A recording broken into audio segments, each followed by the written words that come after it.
Hello and welcome to the very first video interview for hiddenherstory.com. And today I'm absolutely delighted to have a really special guest with me for my first show, and it is historian and author Dr. Cathy Hunt, who has written about the lady behind me. And you probably won't recognize her because she's not very well known outside of her kind of local area, which is the Midlands. But I discovered her story last month, and Cathy has written a book about Mary Macarthur. And today we're going to find out a lot more about this amazing woman who really should be well better known. So welcome, Cathy. Thank you for joining me. I have to explain to people you are a Labour historian with a special interest in women's work. Is that right? That's right. Yeah, that'll do nicely. And you've actually written 3 books. The first, you've written a book exploring the lives of women in Coventry because you're from the Midlands. And that's between sort of 1850 and 1950. So that's you've done that one. Was that the first book you wrote or the second? No, actually it wasn't. The first book that I wrote was about Mary Macarthur's trade union, the National Federation of Women Workers. So that was the first one. And then I wrote the women's history. It's the Women's Lives of Coventry. It's a book about everyday life. It's about the things that women encounter, and it's about change, but it's also about a continuity. So it's not about, the famous and the well-known, it's the complete opposite. So that came, and then the biography of Mary Macarthur came most recently. That's who we're going to talk about today. And as I said, I discovered Mary's story I went up on a visit. I've got some friends who live up in the Midlands, and we normally go and watch a play at the RSC, but because the theatres were shut due to COVID, my friend's sort of elderly and has a mobility scooter, so sort of getting around is difficult, but he does like history. So I suggested, let's go to the Black Country Living Museum, which I'd really wanted to go and visit, and he was up for that. So off we trundled for the day, and as we were walking around, there was a part that recreated one of the canal and the canal boats, and there's also lots of fabulous people dressed up who were really knowledgeable for people who haven't visited. And there was a lady standing on a canal boat, and I happened to like canal boats, so I sort of went and had a look, and we started chatting, and we were talking about how hard women's work was on the canals back in the Victorian times and beyond. And I've sort of mentioned that I wrote a women's history blog, and she said, you've got to write about our Mary. And I said, Mary who? And she said, it's Mary Macarthur, she's our heroine. And of course I was hooked straight away. So actually I said to her, please, could you tell me the story, because I'm really fascinated. And she proceeded to tell me what Mary had done for the women chain makers in Cradley Heath. And I promptly went home after the visit. And the funny thing was, I thought, right, I'm going to look this all up on the internet. And the lady had said there's a wonderful book which we sell in our shop, and I couldn't find it in the shop. So that's how I went online, typed in Mary Macarthur, and then your book popped up, and I realized I'd been following you for quite some time. So I was like, oh wow, I knew your name, and so I knew what you did. So I thought, right, and click, I bought the book. And that's how I got introduced to Mary, because I'd really never heard of her. And I think, that's criminal, really, because the things that she did and what she did should really be, much more widely known outside the Midlands. But we're going to talk about why that is in a little bit. But I'm really interested how you discovered Mary, and how you came to tell her story. Well, I'd been working on women and work and women and trade unions for some time. And actually the very first time I heard of Mary Macarthur, I was researching a very different union, a mixed sex general union, and who actually often were quite critical of the work of Mary Macarthur because they thought that she was running a union that was middle class led, and that it couldn't possibly relate to ordinary women's lives. And I suppose that for a little while I thought, oh, maybe that's the case. Parked it for a little bit, but Mary McArthur's name just kept coming as the more and more work I did on women and trade unionism. And I realized that I was finding out about a woman who was so charismatic, so dynamic, kind of whirlwind, really, and somebody who everybody, all the workers did relate to, and that any criticism that I might have read about her actually just wasn't the case. This was a woman who got things done. And so I suppose that's how I first came to know about her. And then I ended up writing a history of the union that she founded in 1906, which was the first general trade union just for women. And she founded it for women who the trade union movement had largely ignored, really. These were women who were amongst the worst paid workers in the country. And often their work was very hidden, and they were seen to be too difficult to organise, to get into unions. And they were kind of hidden from everybody. And Mary McArthur's union made them, tried to give those women better wages, better working conditions, changed the lives of thousands of women. So I wrote the story of the union, and all the time I was wanting to get nearer and nearer to Mary McArthur herself, but I was doing it from the position of the members and where they lived and the work that they did, and how the union impacted on their lives. So Mary kind of obviously got mentioned because she's so, such a incredible leader. But it wasn't until a good few years later that I was asked by History West Midlands, who've published this book, if I'd consider writing a biography of Mary McArthur. And yes was the answer. I was absolutely delighted to write. And it was just such a fantastic project. I loved writing it. So that kind of leads me into my first question, because obviously as an academic, you've written, writing an academic book is quite different to approaching writing a biography of somebody. And I think if I can remember from the book, it says in the introduction of the book that it's more than just a study of her work. It's a study of her as a mother, her as a wife, her as a woman. And I think that really comes across in the book, may I say. The bits about what she actually did and achieved in her career were fantastic, and I enjoyed that bit. But I really enjoyed getting to know Mary the woman, and you did a really good job of painting a fantastic picture, because I now kind of have this vision of her. And like you say, she got things done. She was, for me, she came across as a very sort of forthright, honest person. She was so passionate about what she was doing and why she was doing it. And like you say, I think she wasn't like this whirlwind. She seemed to travel all over the country, work, how she found time to sleep and eat in between working. And I think she really was a workaholic, but she thrived on it. But it also, I think, maybe affected her health as well.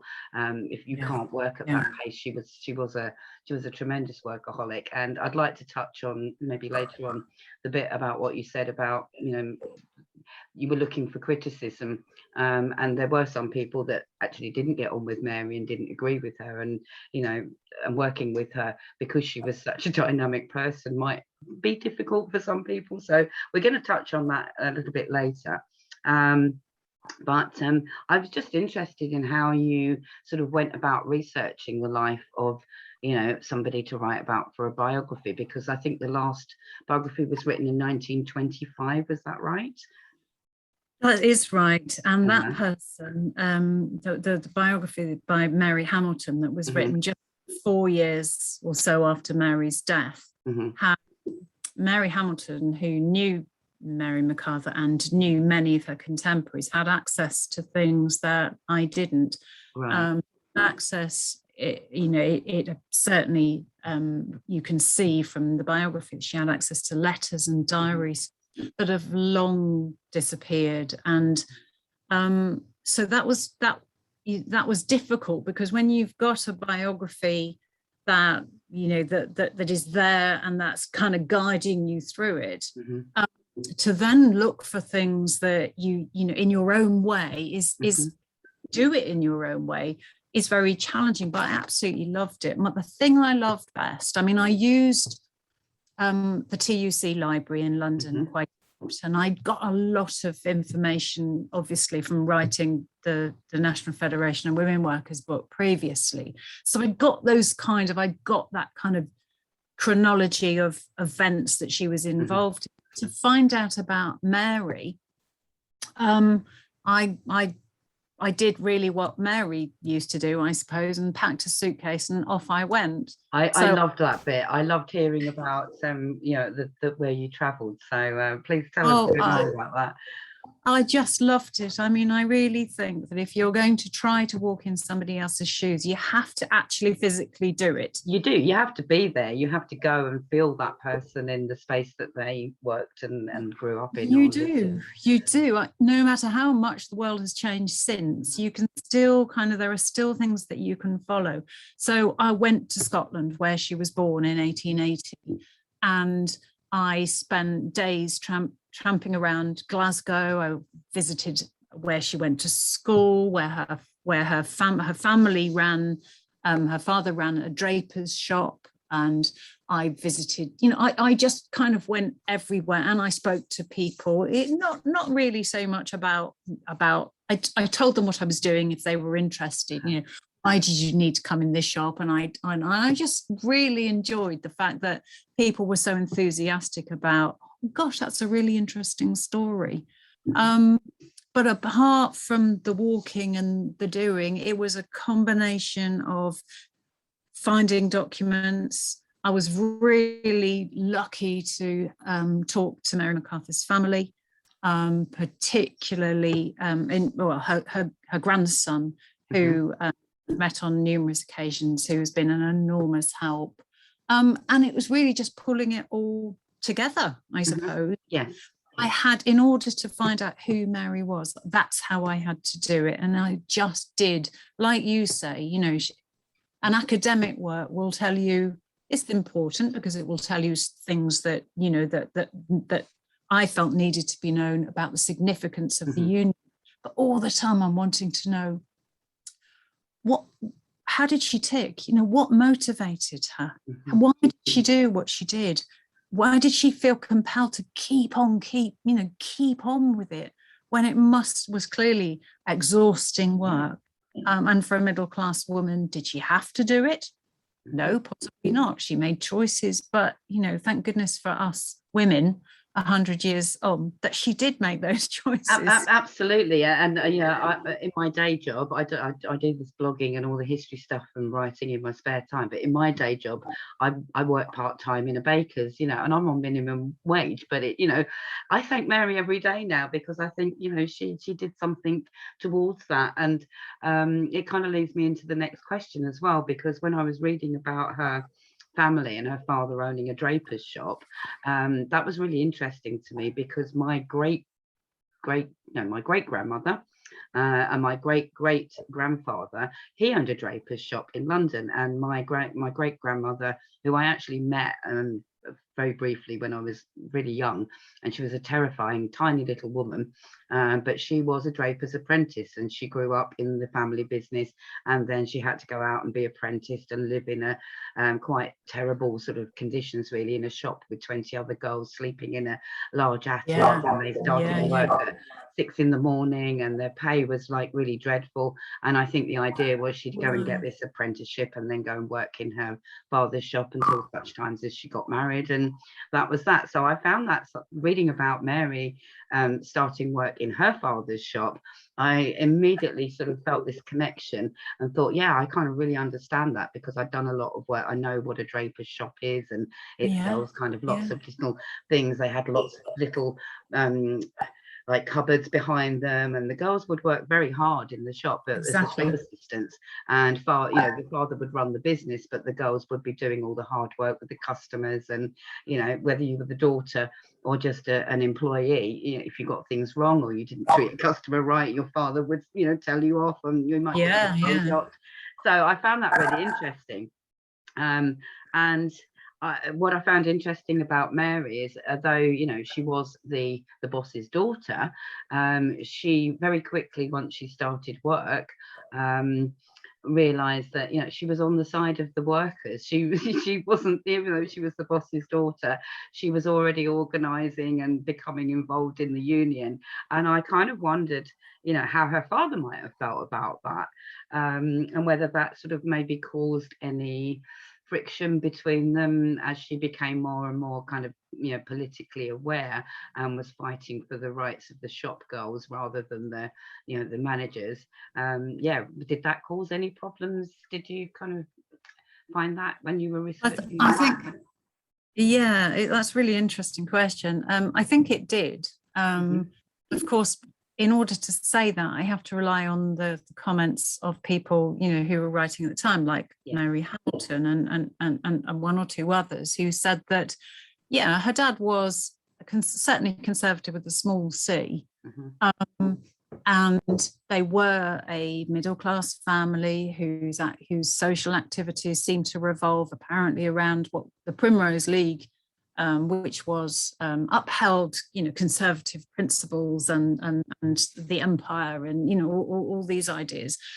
So it does appear that they were, on many levels, a very conventional middle-class family, and this is perhaps not what anybody expected the eldest daughter to do. But things are never as they seem. We can never know what's going on in somebody else's life, and I think that Mr. and Mrs. Mcarthur, the parents, encouraged their daughters, they had 3 daughters, to be independent, independent of mind. Mary and her, at least one of her sisters, had probably a more academically focused education than many middle-class girls did at that time.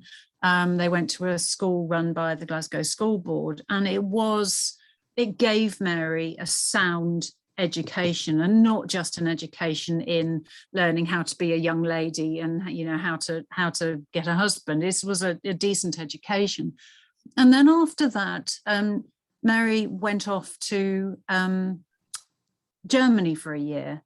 The trail runs completely cold, and apart from the early biography, I don't know what she did there, although there were a few hints from friends that she may have been learning the business. Her father had contacts, and he ran quite a high-end drapers in Sauchiehall Street in Glasgow, and then they moved to Ayr on the west coast. So he would go and source things. So he'd go abroad. He had connections abroad. He would go down to London. So it's just possible that Mary went off and lived with a family. When she came back, she persuaded her dad that she was going to work in the business, and she became a bookkeeper. But at the same time, she's also doing a bit of journalism because she loves to write. And whilst that's going on, the trade union and socialist movement in Scotland at that time is a very exciting scene. It's a very exciting place to be. Lots of big names coming out of Scotland, lots of socialist meetings. And Mary claims that she had a kind of rather dramatic conversion when she was asked by the newspaper that she was working with to go along and report on a trade union meeting. And it was a meeting of the shop assistants who were trying to organise women such as you were mentioning about your great-grandmother. And so Mary went along to the meeting, and the guy who was running it, the organiser, was a chap called John Turner. And he said he spotted Mary as soon as she came into the room, that she was everybody in the room was kind of the other girls were around her, and he knew that if he could get her attention, he could get the attention of the meeting. Mary says, and she liked to use this story, that she went to the meeting to scoff, and in her words, remained to pray, and had a complete conversion to the cause. And it went from there, really. So I think, she's in no time at all running a local branch of the union. She's going as delegate to various conferences in Scotland and in England. And she had a quite meteoric rise, really, didn't she? Because she really did. It all happened very quickly within, a very short period of time. The people there seemed to realize how good she was at what she did. And I think it was, this was not something that she'd learned. This just was her natural personality. Her, like you say, her charisma, her passion, for and being able to speak to people. She really did seem, to have found her calling, if you like. And it was almost like you say, she had this epiphany moment that this is what I want to do. This is what I've been born to do. But as you say, she had this meteoric rise, and I think we touched on it earlier, as you say.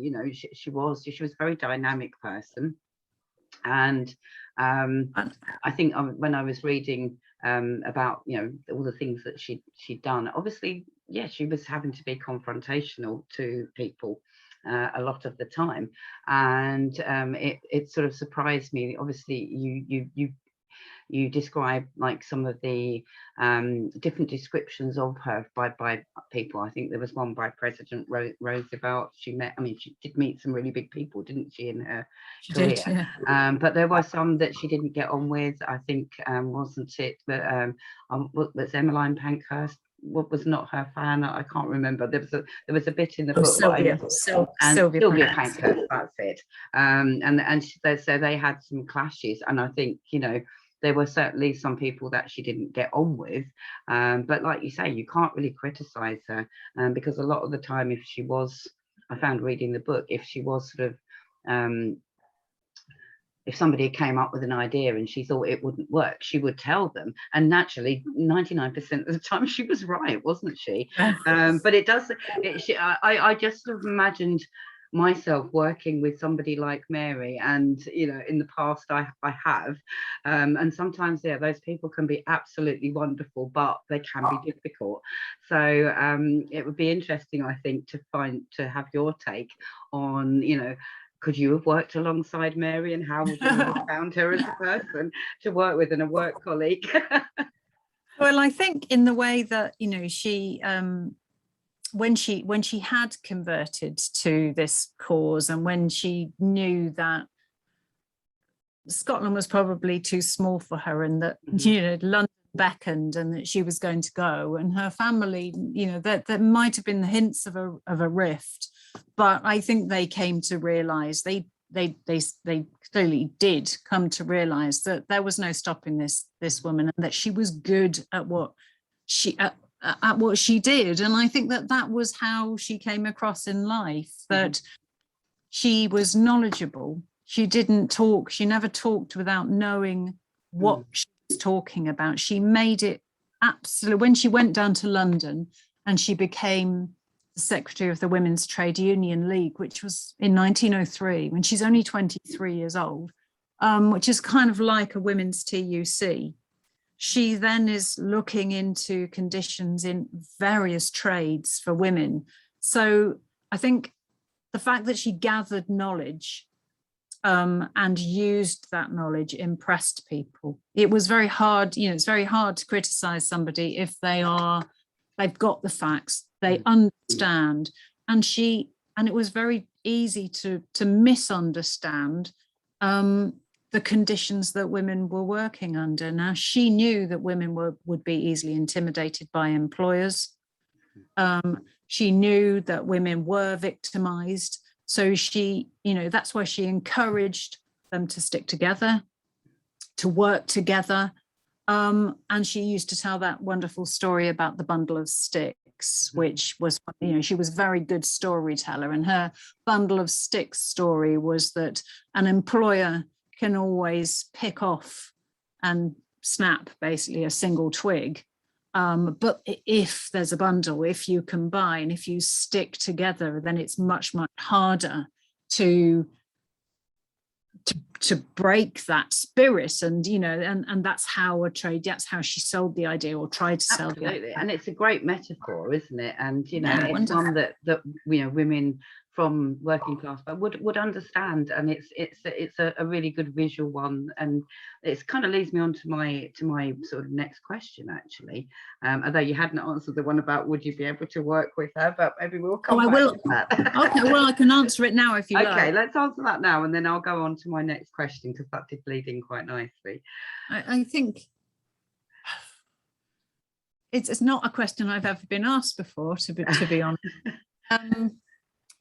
And I would like very much to say yes. Yes. Yes. Because I think sometimes the point about her was that she was setting about to change people's lives. She was bringing to the public attention what needed to be done. And that is always going to make you unpopular with some. And there are, let's face it, women in the public eye got a hard time then, they get a hard time now. And you can't always be the most popular person. You've got to do what you think is right to do. And the fact that she... Absolutely. I totally agree. And I think the thing that makes me think that I would have got on with her is how well she communicated with the women she was trying to help and work with, and the message that she got through to them. But it wasn't about being led. It wasn't that her telling them what to do. It was her whole idea was that the union was there as a training ground for women to learn how to work together to improve conditions for the future. So I just think, a huge admiration for her. And yes, I'm sure sometimes very difficult to be with, but I'm very difficult to be with sometimes as well. I think we all are. Exactly. And I think it's so easy to criticize somebody who, somebody had to get this done, and she knew it was her, and she knew she had the capability to do it. And she wasn't about to pass the buck to somebody else. She knew that she had talents to use, and she went ahead and did that. And for that, I just think, hats off to her, really amazing. And she did. I mean, you touched on the way that she spoke to the women. And I should imagine, I tried to imagine sort of being at a rally where Mary was speaking, and how would I think of her? And I think if you're a working class woman and you've got somebody who's obviously a more middle class person talking, there's that idea that maybe you're being preached to or being patronized. Sure. And I don't think Mary ever came across like that. And I think I wondered if that was something to do with the fact that even though she was of a different class, she was able to, because she'd worked in the shop, and because she'd been brought up in Scotland, I think maybe that sort of gave her an almost classless persona, that the girls did listen to her because she had that sort of forthright, honest Scottishness, and it kind of transcended the fact that maybe she was slightly different, in a different class from them.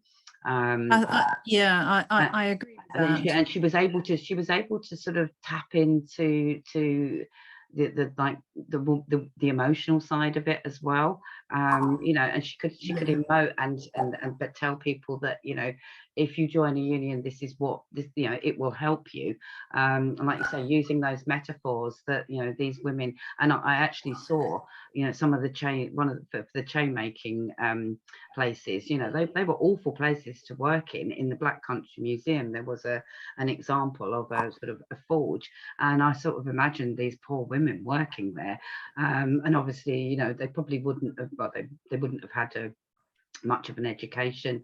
They were working in these awful surroundings. So, you know, when you've got this woman who's dressed rather nicely with nice hair sort of talking to you, sometimes there may already be that barrier there, and Mary just didn't seem to be, you know, she was able to break down those barriers, and the women regarded her as a friend. I think, you know, that because she taught them how, you know, how to work together. She didn't, like you say, you know, lead them and do everything for them. She showed them how to create that union, and in doing so, I think a lot of those women, you know, probably realized talents that they'd never had because they had more power, and she gave them that opportunity to maybe, you know, come out of that and maybe go further and get involved in the union like she had done and do something worthwhile. So I think she, you know, not only did she organize or show the women how to organize themselves, but once they did, it kind of probably gave them a much better opportunity within the workplace and led to those women, you know, getting more involved in the union and therefore a better life. So I think, you know, it had a knock-on effect to the way that she spoke to people.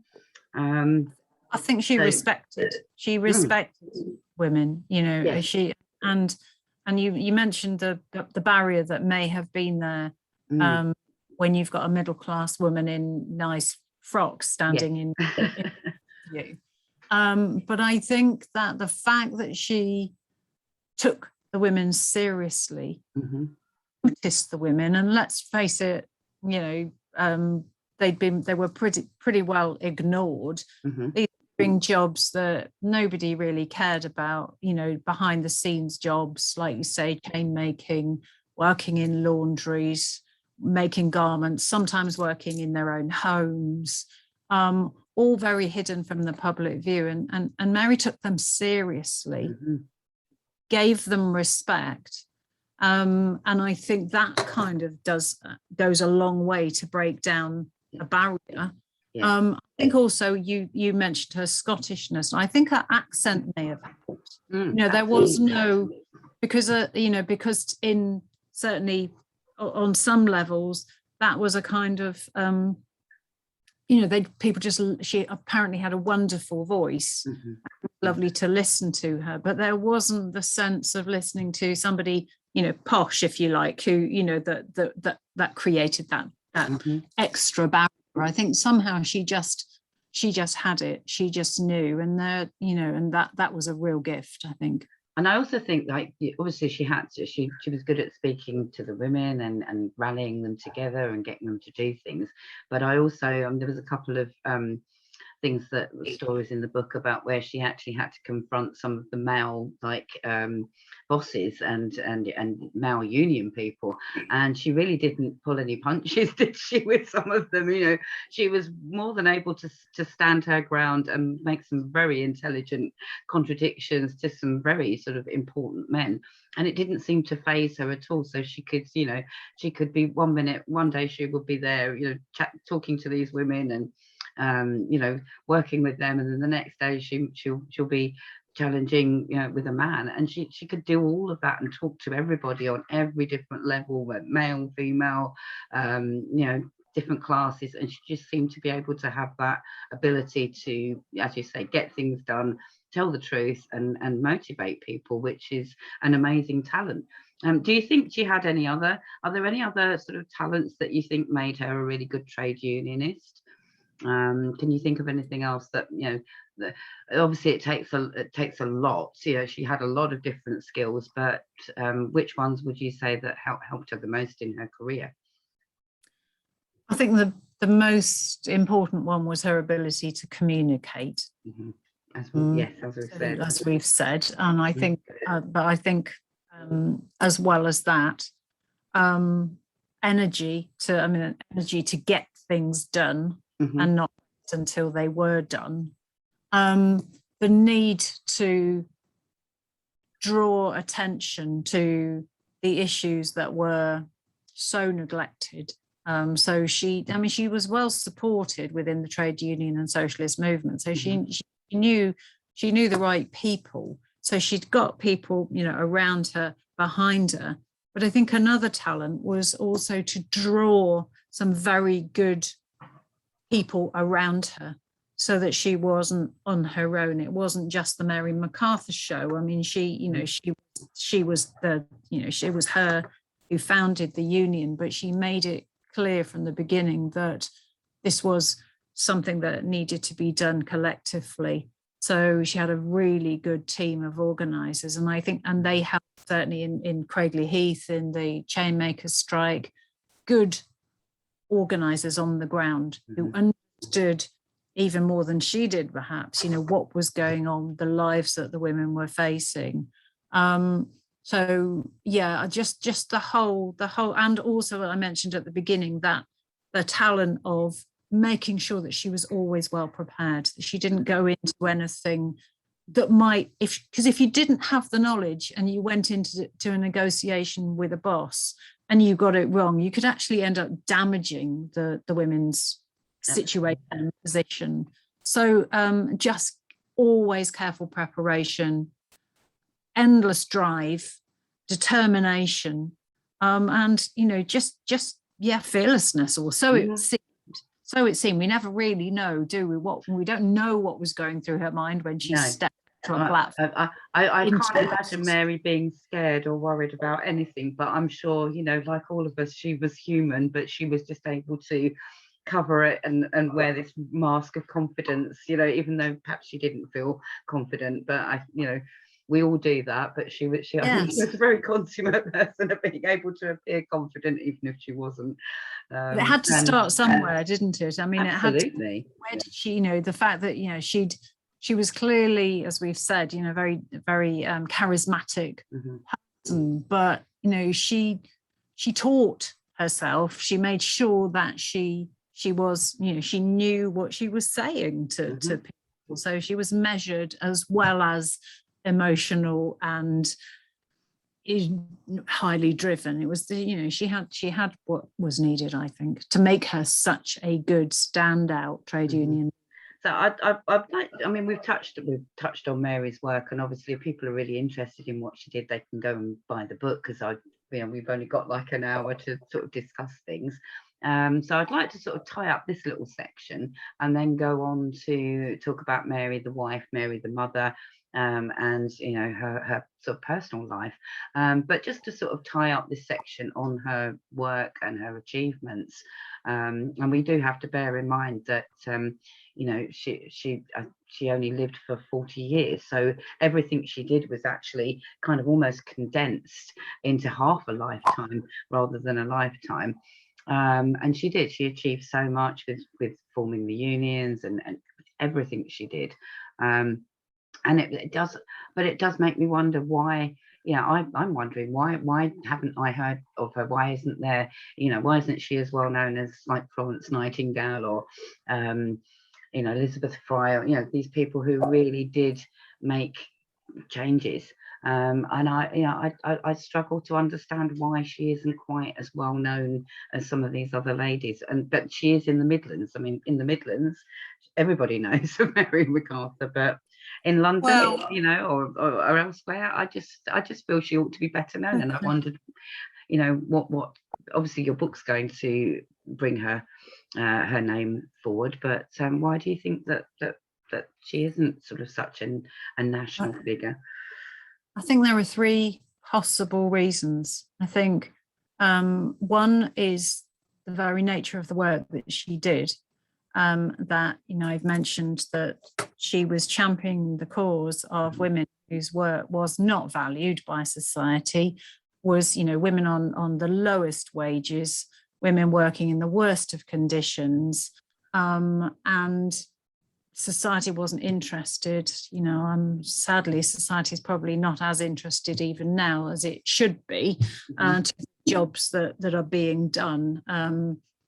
Secondly, Mary was doing her work within the trade union movement at the same time as one of the most well-known periods of what I suppose we term as, of women's campaigning, which was, of course, the campaign for the vote. Yeah. And the campaign for the vote has dominated this period, and very important, obviously, right, rightly so. But I think I wonder sometimes whether it's kind of pushed aside the other things that might have been going on at that time. So, you know, we're aware of the Pankhursts and Fawcett. Although in fact Mary Macarthur's name is on the plinth. She is, and I have seen her myself and taken a photograph. That's before I knew her, so you know that she is out there. That's the point. She is out there if people go and look for her.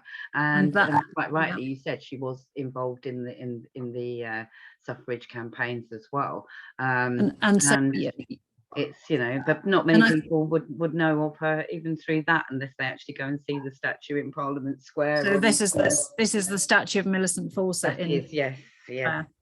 And I think another reason might be that we tend to think of, perhaps there's a tendency to think of the trade union movement as, or its history as being male dominated. Mm-hmm. When we think about the trade union movement, perhaps we think of large numbers of men rather than you know, the women who, for example, who Mary Macarthur was trying to draw into the movement. And I actually don't think that trade union history has been that popular. So perhaps those are some of the reasons. And I think you mentioned Mary Macarthur being known in the Midlands, specifically in the Black Country, because in 1910 she led the women chainmakers in a strike which resulted in them securing the first minimum wage that there had been to that date. And so it's a kind of landmark strike, but it's just one strike of many strikes that Mary Macarthur was involved in, many campaigns to make conditions better for women across England, Scotland, Wales, Ireland, better. And yeah, I'd like to see much more about those. There is now there's a blue plaque on the house where Mary Macarthur died in 1921 in Golders Green in London. And I am going to go and have a look at that when I go on one of my little walks, and you know, go and check that one out and take some pictures. I would also say there are the most wonderful statues in the Mary Macarthur Memorial Park in Cradley Heath of the makers to commemorate that strike. But I totally agree with you. You know, it would be lovely to see her work, and particularly her legacy better. I was, when I was reading the book, I was also thinking her life would make a wonderful film. You know, somebody should pick up this story and make a film about Mary's life, because I think it draws me on to the next thing now. You know, her personal life. I just found really sort of moving, and maybe you could tell me a little bit more about her relationship with her husband, because I mean she met him fairly early on in her career, I think, if I'm right. But it took a while for them. He was a politician. He was an MP. Am I correct in that?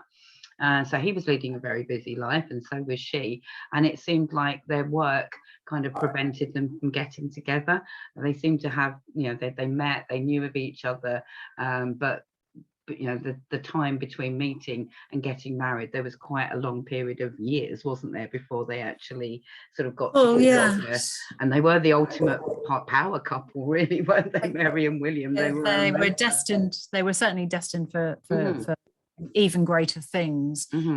Married in they Mary Hamilton, in her first biography of Mary Macarthur, implies through letters that Will Anderson, her Mary's husband, first asked her to marry him in, I think it was 1903, when Mary was probably 22 or 23. I mean, they were both young political activists from Scotland, both finding their way, both, you know, just absolutely driven. And apparently he asked her to marry him then, and she said no.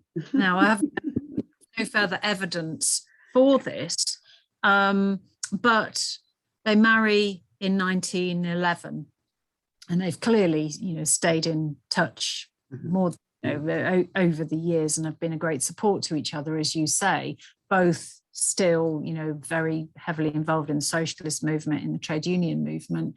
I think maybe, again, we can never know. And there is that, I do feel the responsibility of writing somebody's biography, because you do never know and you can't make presumptions. But I just wonder whether she just wasn't ready, and she had so much work to do of her own that she had to work out how to be Mary Macarthur before she could work out how to be Will Anderson.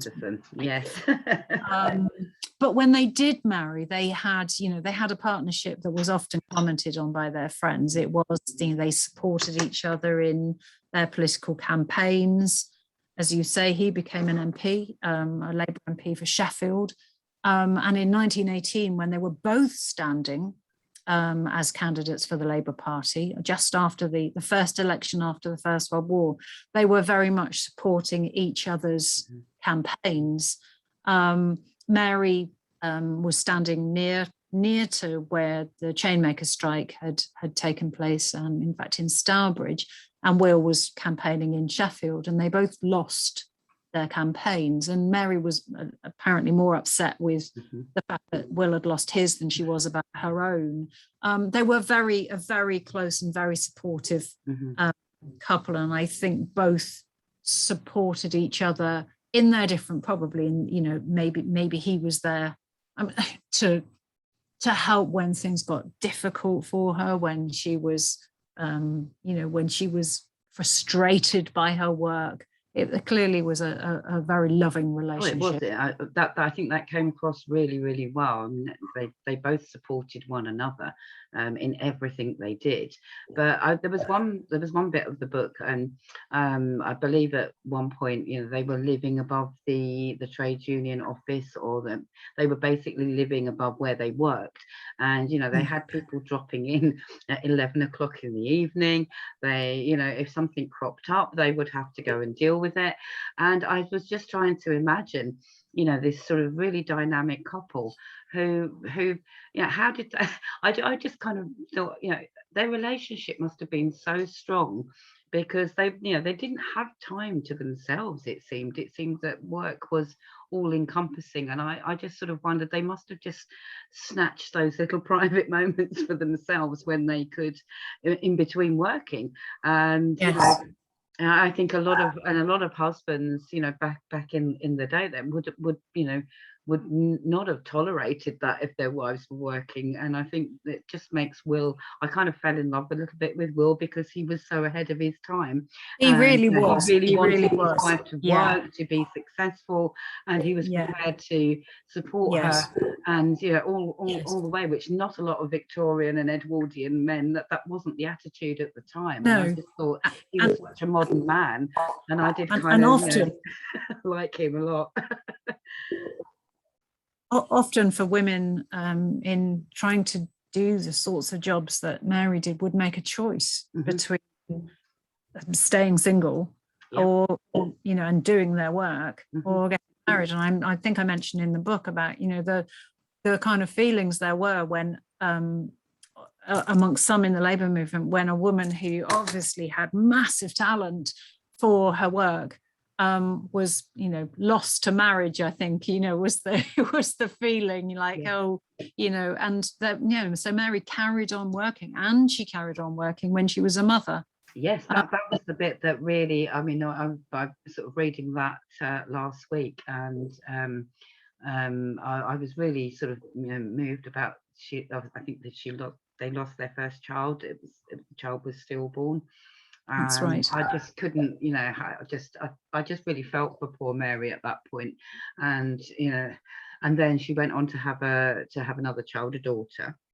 But yes, she worked throughout her pregnancy, and again, that was something that is, nowadays we don't bat an eyelid, if women choose to work right up until their due date. My daughter's expecting a baby at the moment, and she's probably going to give up work probably 4 weeks before and go back, and I thought, but Mary just, in those days women were confined. They were, as soon as they became pregnant and they were showing, you stopped work, you didn't, you rested at home, and yet here was Mary pregnant, Well, rushing around doing all this work. This was in the middle of the First World War. Yes, and yes, of course. Huge amount of work to be done. And women workers needed the likes of Mary McArthur more than ever.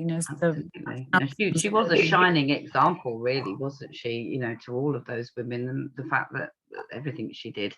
But do you think that possibly? I mean, I just wondered how she managed to fit it all in. I thought, poor Mary, there she is, mother, wife, having to do all this. There needed to be more than 24 hours in a day for Mary, surely. And so, do you think that all of this pressure, trying to be a good mother, a good wife, to work hard and to help all of the people that she was working with at the time,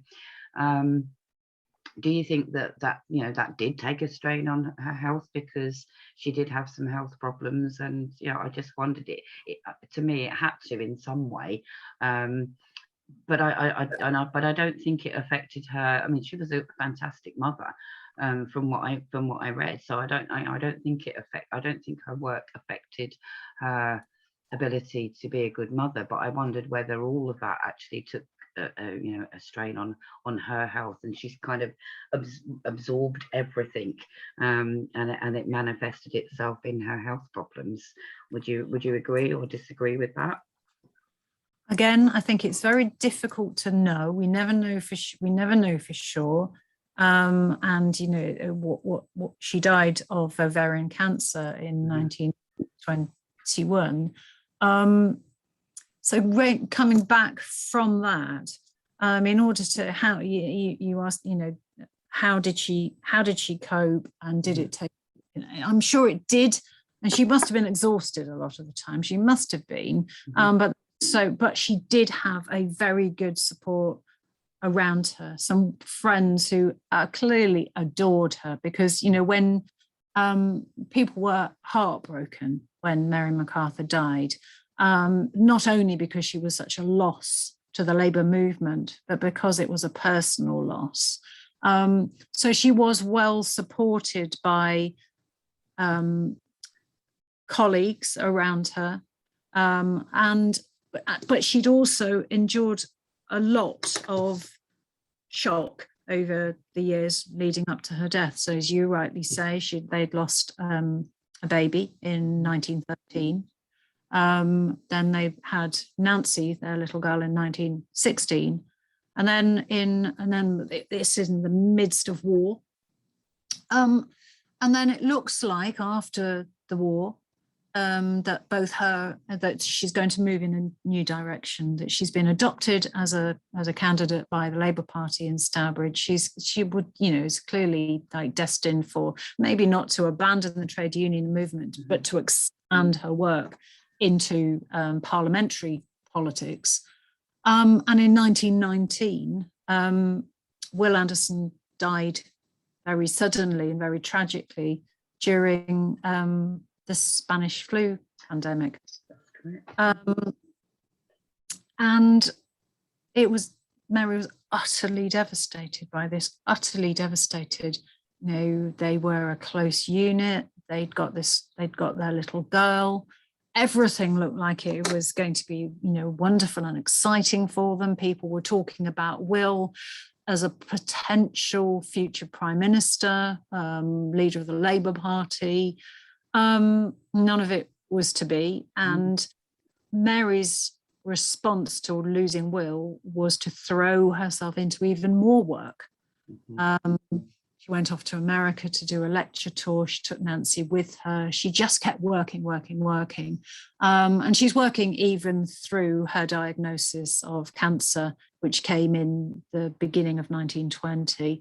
And she has 2 big operations, but it's clear, after a while, that there's not much that can be done. So in answer to your question, I don't know. I mean, we can never know this.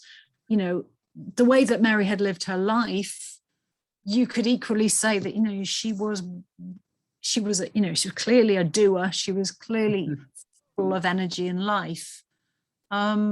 But then she faced this illness and this tragedy and early death. So I don't really know. I think it's just, for me, that was it. You put your finger on it, that they were right at the pinnacle where there were so many good things happening, and then with Will dying, I just, at the end of the book was just, I was on this lovely roller coaster, and then all these bad things happened to her, and I just felt that it was such a tragedy. I felt like Mary and Will had been robbed of that, that golden future, which they clearly had.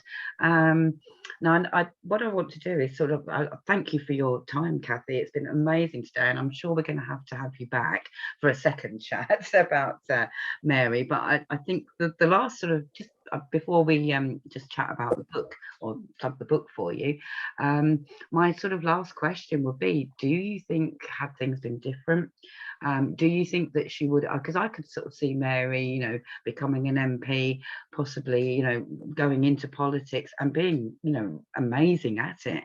And so, if there was an alternative happy ending to her life, do you think that that's where she would have gone, into Parliament, becoming an MP, possibly, maybe she would have been the first British Prime Minister? I don't know, but I kind of see that in an alternative world. Maybe that's where she would have ended up. I think almost undoubtedly. I mean, she didn't win her campaign in 1918. No, exactly. She was so popular in the local area that the local party readopted her, and she would have stood again.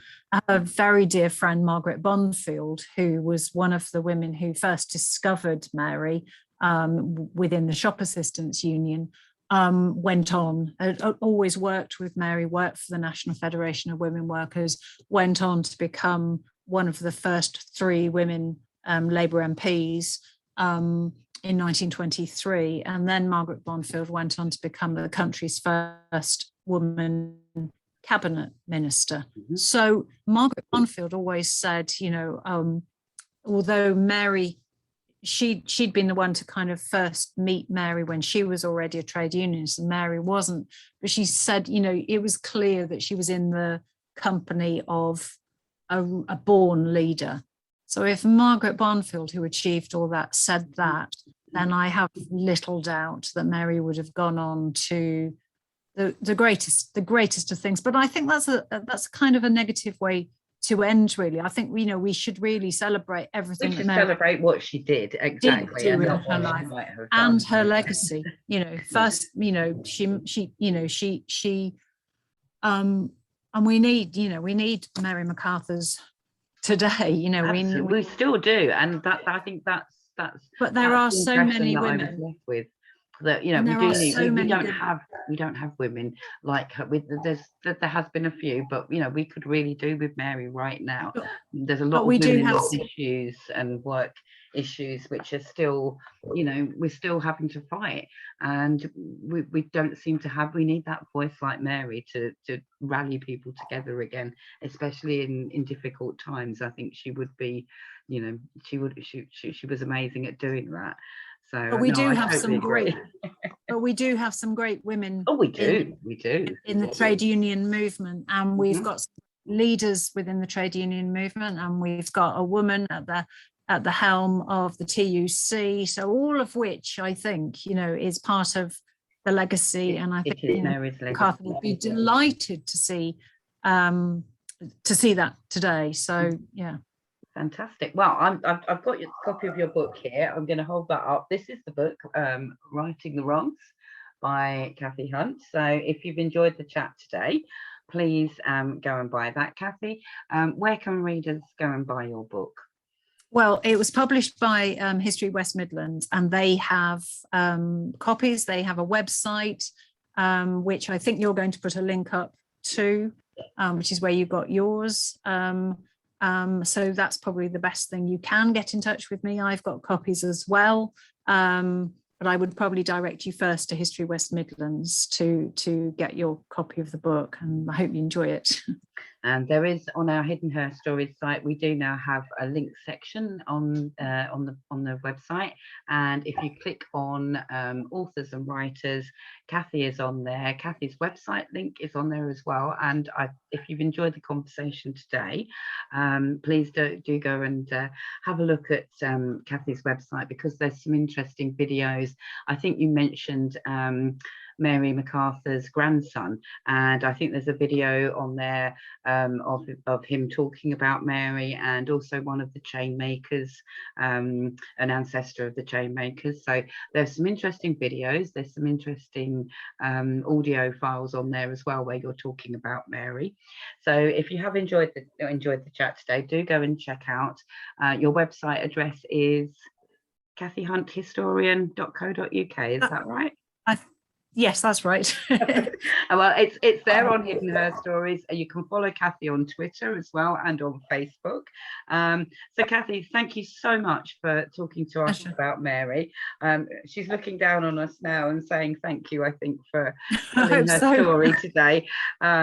But she is an amazing woman. So if you've enjoyed the chat and you want to know more about her, please go and buy the book. And thank you, Cathy, for being so brave to come and join us on our first chat today.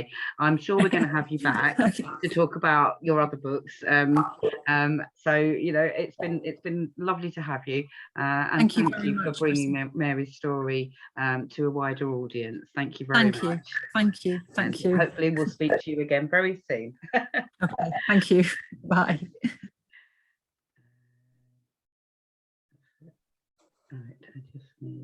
Right, I just need to end this. I can't find where my record thing's gone. There we go. No. I'll just edit the last thing. But Cathy, I'm aware of your time. I'll edit this bit out because I can't find my record. Okay. Thank you so much. I'm sure I flustered and talked over you a little bit there. I'm really sorry. First time kind of doing this, but thank you so much for your time. It's been wonderful. No problem. Really nice to meet you. Great. I will put some plugs out on Twitter that I've chatted to you today, and we'll build this up. And Mary's my next blog post to do, so hopefully she'll be up there by next week, and then I shall put a link to the video, and please feel free to share it out. It's great what you're doing. It's really, and we'll keep hopefully you get some more sales out of this. Thank you. Well, you're doing a great job. Your website is fabulous. It's just something I enjoy doing. You know, I'm the next English teacher. I really should have been a history teacher. Really, I think I missed my subject a little bit. But it's something that just grew. I mean, I started researching my family history. This is how this all sort of kicked off, and I became interested in the women's side of things. And then when I was researching my own ancestors and looking into historical context, I just kept finding all these stories of women that I'd never heard of. And all of a sudden there was just this little thing in my head, and I kept thinking, well, you know, there's all these stories, and I you know, somebody should be telling them. So well, it's funny. I started the website, and it's sort of gone from there. I've been doing it for 4 years. Brilliant. Because it's funny, even in family history, women's stories get hidden away. They do. You know, they do every time. And I think part of the reason for that is because people get identified by the job they do, and so people, you know, often it's only men who there's a record of what they did, and nobody knows, and so they just get again hidden away. So well done. The men always, there's so many incidences of that. I mean, even when I do the On This Day posts for Twitter, and it sort of never ceases to surprise me. You scroll down the list, and there's like 200, you know, posts about men, and there's like maybe 3 or 4 on like women, you know, and that you know, that's something else that just needs to be addressed. So that's my little mission, is to like put more women's posts out on Twitter, because there's a lot, but there's not as many as, you know, for the men. And there's so many. I've got like a notebook. I've got 5 notebooks now filled up with names of women that I just find these stories every day, and each day, you know, I can guarantee there's not a day goes by when I don't discover a story or a name. It's really good. It's amazing, but these notebooks, it's going to take me until I'm 105, I think. Well, I just got to get it out there. Well, that's why I'm employing some guest bloggers so that I can actually give them names and say, oh, well, you've done something on this person. Yeah. Good idea. Because there's far too many women for me to tackle on my own, and there's some good people out there doing it as well. So, you know, we all need to band together, I think. But Cathy, I'm going to let you go. If you want to come back and do another interview, you know, later on, if you've got a new book coming out, other things, please just, you know, do give me a shout. Thank you. And we'll plug everything you do. It's been marvelous. And good luck with what you're doing. It's brilliant. Okay, that's brilliant. Well, I shall let you go, Cathy. Thank you. And have a good afternoon. You too. Yeah. Bye, Chrissy. Bye-bye. And meeting. Oh.